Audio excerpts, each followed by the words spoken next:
Pigilan ko sa dagat na apoy, di makahinga sa init na dumadaloy.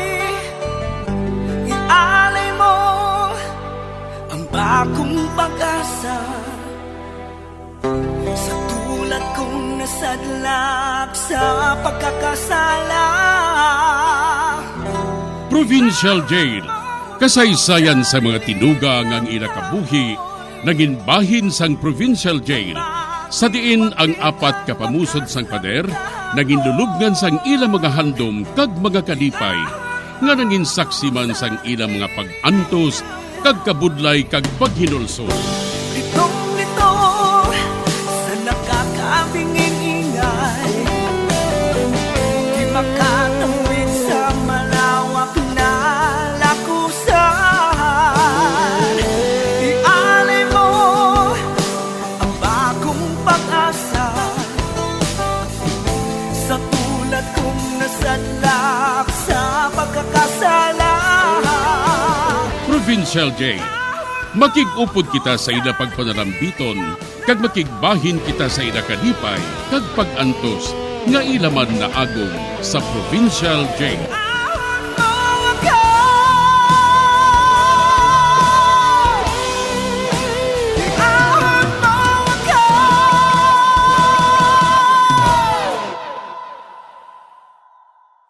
Bilang ko sa dagat na apoy, di makahinga sa init na dumadaloy.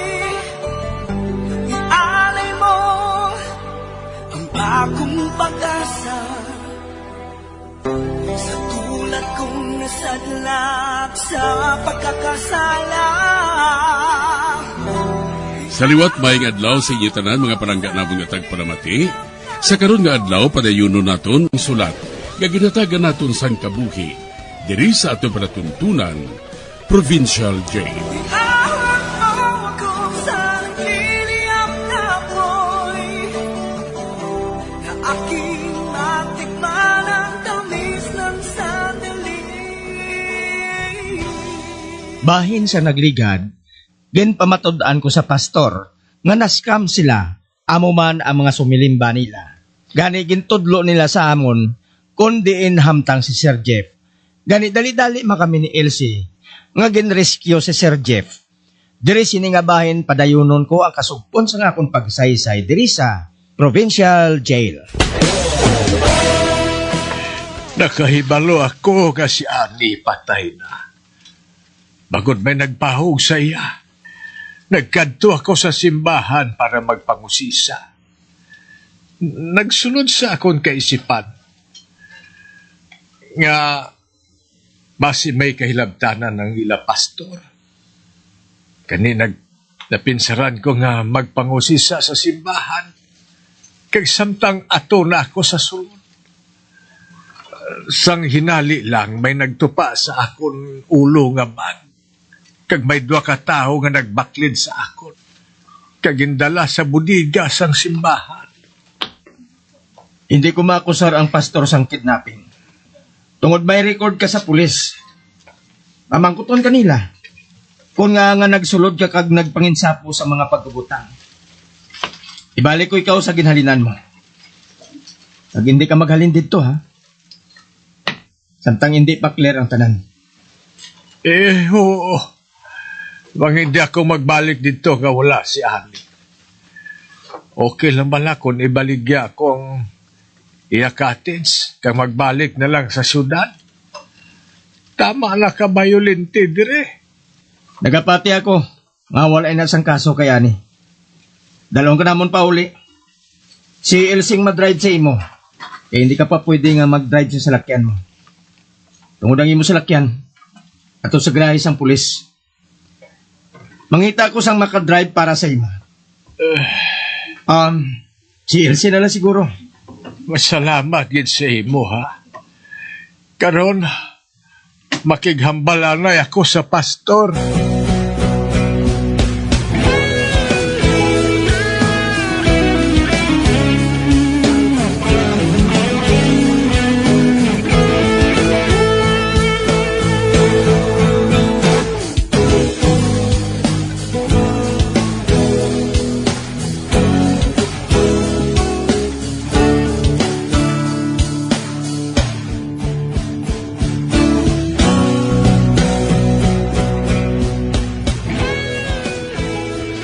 Pasailoa lang ang akon asawa, Ferdi. Naglain nang iya pamatsyag. Naadlok siya nga basikon mapatay ang tigulang nga ato eh. Pamatsyagan niyo siguro nagbuang kami tanan, oh. Bago subo nga sentyuri. Nga i-isolate ka mo sa real nga kalibutan sa piyak sang telebisyon. Ano pa nga binag-o nga butang. Wala kami sang telebisyon. Nagablock ang bukid sang resepsyon. Kagbangod tuman kalayo sang lugar nga ini. Nagdugang nga ngamon pagtuo kag pagsalig sa Dios. Kagwala ka mo nagagamit sang inyo sentido kumon. Amoy ning luya kung nga buhaton ninyo. Iputo ninyo ang inyong mga baba. Kag magpadayon ka mo sa inyo hilikoton. Kung buhaton ninyo ina, hindi ko na ikaw pag-iakusar sa sala nga kidnapping, Pastor. Tumanon ko ang ginasiling mo. Nakita mo ba ining mga tao nga may ginasalom sa dagat? Kinambala nila kami nga hindi kami magpanugig bisan kay sino. Pero ginatago nila ang ila sakayan kung adlaw. Kag naga-diving sila kung gabi. Patawaron mo lang kami. Naglaom gid kami nga ang natabo pagbuot sang Dios. Sa liwat, siguruho ninyo ang reliyon nga inyong danha. Hindi ka mo dayon mag-upod sa reliyon nga daw sa kulto ang dating. Oo.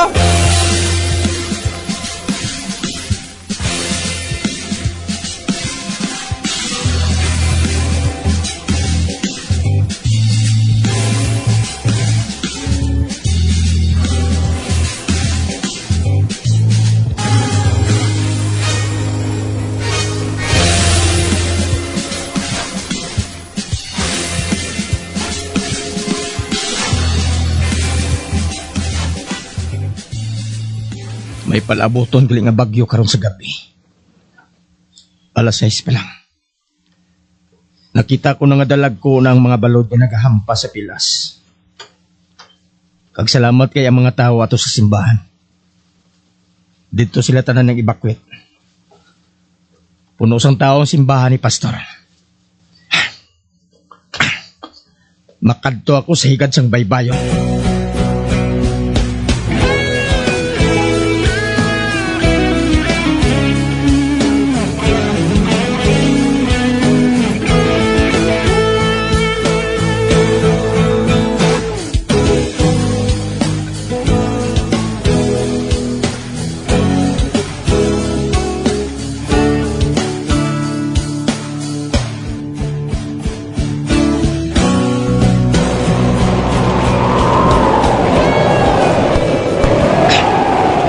Nagadugang na gid ang pagbasog sa bagyo.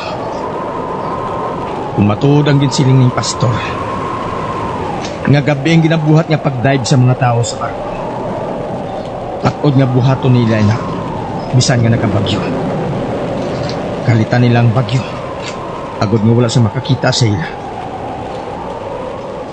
At kung matuod nga may unod nga bulawan ang mga barko, buhaton nila ang pagdive. May bagyo man o kung wala. Kuwaon ko nga akong flashlight. Matayog ang suga sini. Bisan malayo, malambot sang silak, kag makabato ini sa ulan, kag sa hangin. Ari nga akong flashlight. Pusisaon kong kadagatan sa kalalangan sini. Palibuton kong sanag sang flashlight. Pulos dalag ko nga balod ang ako nakita. Hindi. Ano ina? May nakita ako nga barko?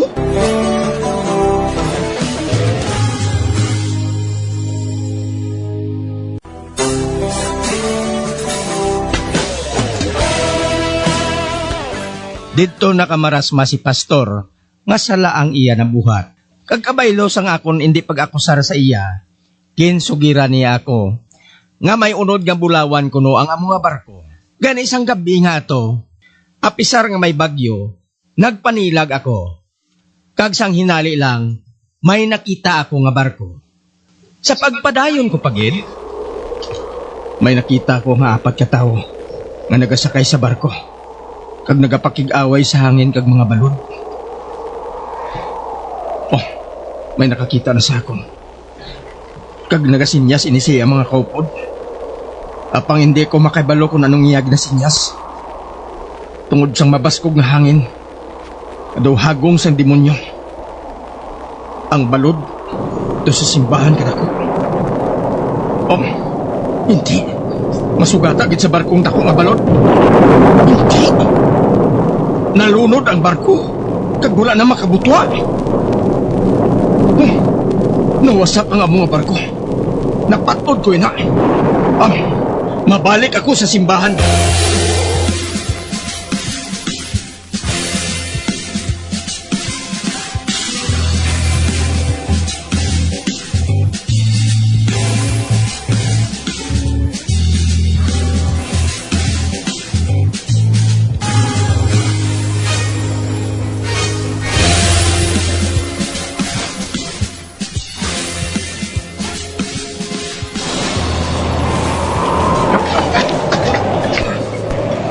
Ihigot kong lubid ngayon sa akong hawak. Butungon ninyo ang lubid ngayon eh. Kung makita ninyo nga wala na sa paglaob na makabalik ako. Buksan ang ganaan! Ako na kita! Oo! Ang balon ay Panawan ninyo! nag-ahampak sa mga pamalay. Ano nag-ampak ng mga papalayo? Di lang balay ni Mrs. Sukra. Ato, sa ikatatlong nga balay, halin sa wala. Hulatong ko na yung magdako ang balon. Pag magkadto sa balay ni Mrs. Sukra. Ano naman ang balo? Mampak naman! Ay, dali, rin. Madalagan ako pagkadto sa balay. Iyo nga hindi pa makabalik na yung nagdako ang balon. Ako nga magampak sa mga papalay. Masaka ko. Isa, dua, tatlo. Madalagan ako liwat. Hindi ako makaptan sa mga drag ko ang mga balot kaya na. Parang balay. Ang hagdanan. Hawiran ko. Masaka ako. Mrs. Sukra! Mrs. Sukra! Wala siya nagasabat. Hindi isang bata ang babae. Din ka! Luwason ko ikaw! Haring akong kamot! Mag-uyak ka! Amin ko sa dingding! Nakakapit! Para si matulad sa dingding. Nakita ko na ikaw! Haring akong kamot! Mag-uyak ka sa akon! Dali! Di na si Mrs. Sukra! Dalat ng balon! Wala ko naman siya makita! Sinungalan mo? Si Ani! Ani, mag-uyat ka sa mayo sa akon. Kay matakas kita.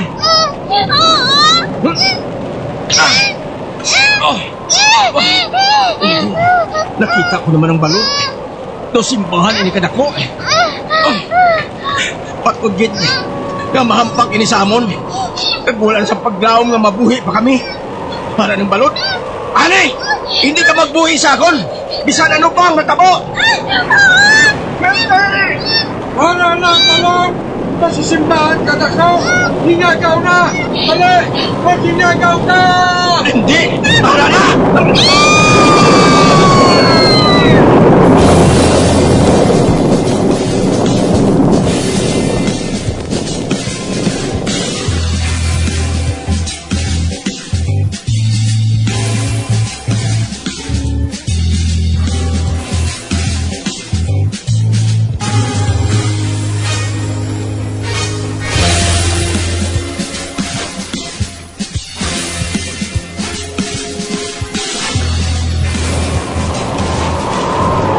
Diyos ko! Gintalagit sila sa balon! Makaluluoy man sila! Wala tanay! Ha? Nagbuas ng dako nga balon! May nakita ko! Ha? Si Ferdi! Ay, oo, matuod! Nakita ko nagkakagin sa may kusina! May dala siya nga bata! Ay, dali! Ang lubid!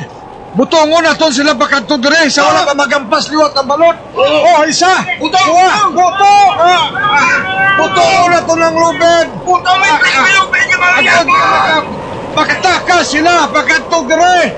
Kay malawa sila sa balon daw simbahan kadako.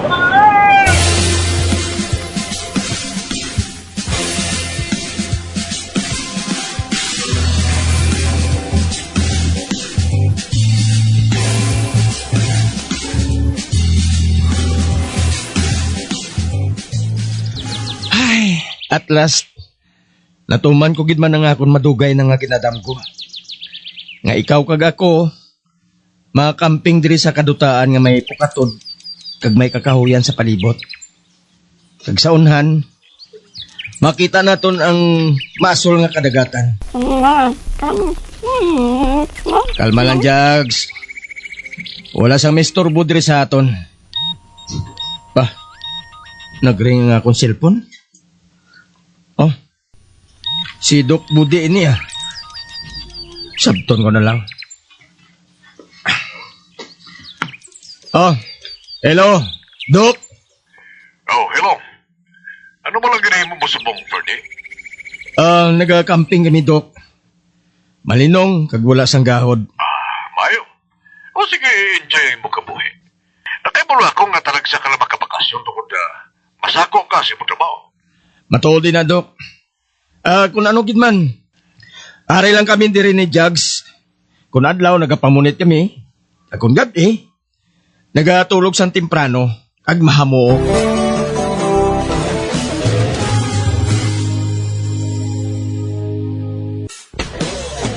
Bilang ko sa dagat na apoy, di makahinga sa init na dumadaloy. Ialay mo ang bagong pag-asa sa tulad kong nasadlak sa pagkakasala. Magambyan sundagin ninyo sa pagpamati ang mga kasugpon sang sulat nga aton man ginatagan sang kabuhi diri sa atong patuntunan, Provincial Jail. Kag kami diri sa gihapon wala gid nagakalipat sa pagpangagda sa inyo. Nga kung kabuman may kasaysayan, ipadala lang diri sa atong palatuntunan, Provincial Jail, DYWB, Bombo Radio, Bandalagan, Siyudad Sang Bacolod. Sa direksyon ni Melvin Gatuslao.